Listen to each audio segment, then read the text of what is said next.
Good day, everyone. I am Ma'am Hannah Dikin and welcome to our mathematics class. I hope you're all doing great today because we're going to learn another exciting topic in algebra. Our lesson for today is all about the factoring the sum and difference of two cubes. By the end of this lesson, you should be able to identify whether a polynomial is the sum or difference of two cubes and factor it correctly using the special factoring pattern. So are you ready? Let's begin. Before we proceed, let's have a quick review. Do you still remember what a perfect square? Very good. Today naman, we will talk about another special kind of polynomials involving perfect cubes. But first, what is a cube? Kapag sinabi natin cube, ang isang number ay minumultiply natin sa sarili niya ng tatlong beses. So for example, 1 cube equals 1, 2 cube equals 8, 3 cube is equal to 27, 4 cube equals 64, 5 cube equals 125. 6 cube equals 216, 7 cube equals 343, 8 cubes equals 512, 9 cubes equals 729, and 10 cubes equals 1000. So, aside from that, we have also a perfect cube exponent like 3, 6, 9, 12, 15, 18, or any number divisible by 3. Now, how do we know if a polynomial is a sum or difference of two cubes? There are three things to check. First, the polynomial must have only two terms, so dalawang term lang. Second, the term are separated by addition or subtraction sign, or the plus and minus sign. Third, each term must be a perfect cube. So all of three these are unsatisfied, we can use a special factoring formula. Now that we know how to recognize them, let's learn how to factor them. There are two formulas. So for the sum of cubes, the pattern is a cube plus b cube. So yung plus sign natin, yun yung magi-indicate na siya ay sum of cubes. And for another one, we have a cube minus b cube. So yun namang subtraction sign, yun naman yung magi-indicate na siya ay difference of two cubes. So for the formula, so remember class that the sum or difference of two cubes will factor into a binomial and a trinomial. So meron tayong dalawang factors, one binomial, one trinomial. So for the sum of the cubes, the pattern will be a cube plus b cube. So that is the given. So and then for the factors, we have one binomial, one trinomial. So magiging the quantity of a, which is the cube root of the first term, then copy the sign of the given polynomials, then the square root, the cube root of b. And for the another trinomial naman, square naman ng cube root of first term, then take the opposite sign of the given, then the product of cube root of first and second, then always positive yung sign natin, then the squared naman ng cube root of second term. So, doon naman sa ating difference, so, meron naman tayong pattern na a cube minus b cube equals, so, a minus sign indicates that that is a difference. So, we have a minus b times the quantity of a squared plus ab plus b squared. So, as you can see, kung ano yung given natin sa binomial natin, we copy the sign in the factor which is binomial. Pagdating sa trinomial, opposite sign naman. And yung third sign niya is always positive. So, notice that that inside the second parenthesis, the sign are plus. Kapag ang given ay plus, magiging plus din siya. Kapag ang given ay minus, magiging minus din siya. Then, the first sign naman sa ating trinomial, so sa trinomial natin, yung opposite sign naman ang iti-take, tapos always positive. Okay. So, let's have example number 1. So, factor 8x cubed minus 27. So, yung first na gagawin natin ngayon is mag-create tayo ng dalawang parentheses. So, one for the binomial factor and one for the trinomial factor. Yan. So, unahin muna natin yung sign. So, dahil difference to, dahil gumamit ng minus sign, so pagdating sa binomial, kokopyahin natin. Then, pagdating sa trinomial, opposite, always positive. Next step, kunin na natin ang cube root ng 8x cube.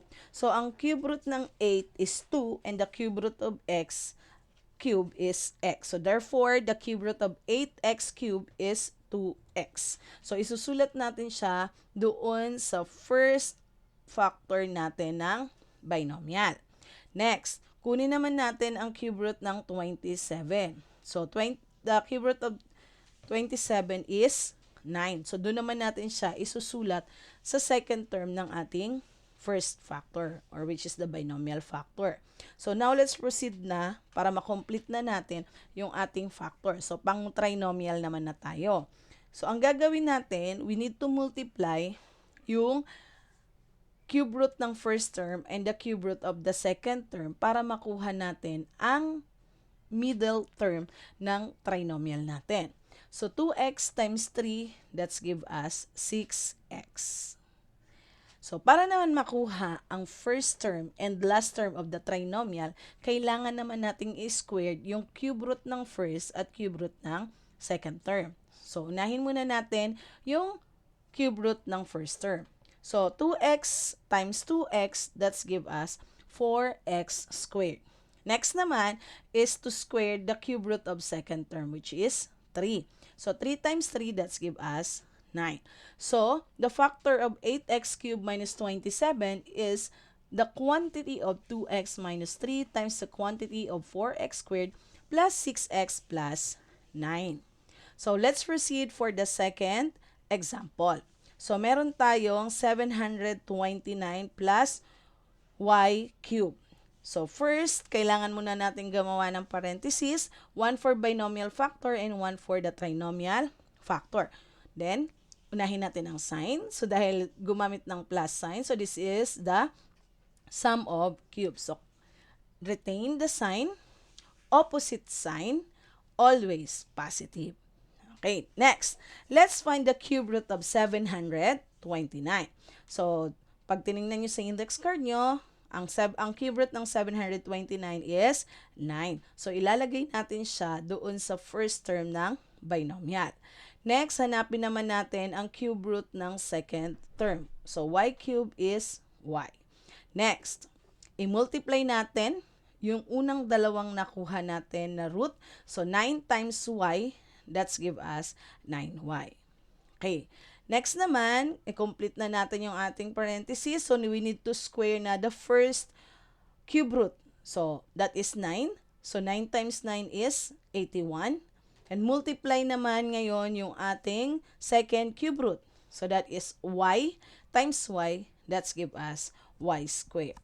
So, finally, the answer now is the quantity of 9 plus y times the quantity of 81 minus 9y plus y squared. Okay, now let's proceed for the last example. So, in this example, meron tayong given na fraction. O, wag agad matakot sa fraction ulit. Kapag nagfa-factoring tayo, we factored out the numerator, then the denominator. Okay, so first step natin is to create again a parenthesis. Isang binomial, isang trinomial. So, make sure na medyo mahaba yung second parenthesis nyo, ha? Okay. So, sa sign tayo. So, ang given natin ay difference dahil gumamit siya ng subtraction sign. So, copy the sign, opposite sign, always positive. Okay. So, now, we have 8 over 27x cubed. So, kunin muna natin the cube root of first term. Cube root of 8 is 2. Then, the cube root of 27 is 3. The cube root of x cubed is x. So, the cube root of 8 over 27x cubed is 2 over 3x. Yan. So, next. Kasunod naman is yung 1 over 8 natin or 1/8. So, hanapin natin ulit ang kanyang cube root. The cube root of 1 is 1. The cube root of 8 is 2. So, the cube root of 1/8 is 1/2. So, ngayon, para makuha yung ating middle term, kailangan nating i-multiply yung dalawang naunang factor. So, we have 2/3 x times 1/2. So, 2 times 1, that's give us 2. 3 times 2, that's give us 6. So, 2/3 times 1/2 is 2 over 6. Since meron tayong variable x, we simply copy the variable x. But 2 over 6 can be divisible by 2. So, both may GCF sila na 2. So, pwede natin silang i-divide. So, 2 divided by 2 is 1 and 6 divided by 2 is 3. Kaya, from 2 over 6x, magiging 1/3 x na. So, remember, kapag fraction, lagi siyang in simplest form. So, ayan. So, meron na tayong 1/3 x. Ngayon, it's time na para mag-square naman ng ating mga cube root. So, unahin natin yung first term. So, magmumultiply tayo ng numerator sa numerator, then denominator sa denominator. So, 2 times 2 is 4, 3 times 3 is 9. So, ang 2/3 square is 4 over 9, then x squared. Next, si 1/2 naman. So, 1 times 1 is 1, 2 times 2 is 4. So, the squared of 1/2 is 1/4. So, our final answer now is the quantity of 2/3 x minus 1/2 times the quantity of 4 over 9x squared plus 1/3 x plus 1/4.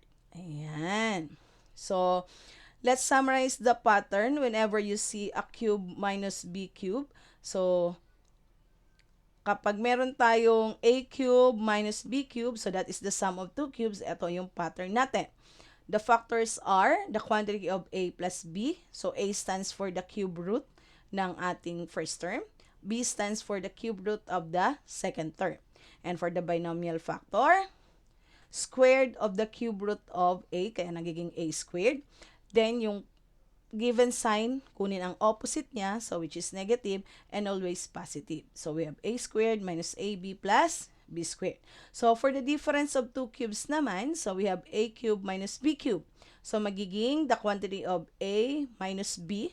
So, again, the a is the cube root of first term and b is the cube root of the second term. Then, we simply copy the sign of the given polynomials. Okay, next, for the trinomial naman natin na factor. Yung cube root ni a, you're going to square it. Kaya magiging a squared. Tapos, opposite sign of the given. Then, we multiply the first and the second. That's why we have ab. And, i-squared naman natin yung cube root ng second term. So, b times b, that's give us b squared. Okay? So, now it's your turn. Pause the video and answer this given problem. So, you need to practice the following polynomials. For number 1, we have m cube plus n cube. Then for number 2, we have 8v cube minus w cube. So, take a minute to solve them. Let's check this on Monday. So, today we learn how to factor the sum and difference of two cubes. So, always remember to check, does the polynomial have only two terms? So, sa given natin, two terms siya, m cube at saka n cube. Sa kabila naman, 8v cube and w cube. So, are both terms perfect cube?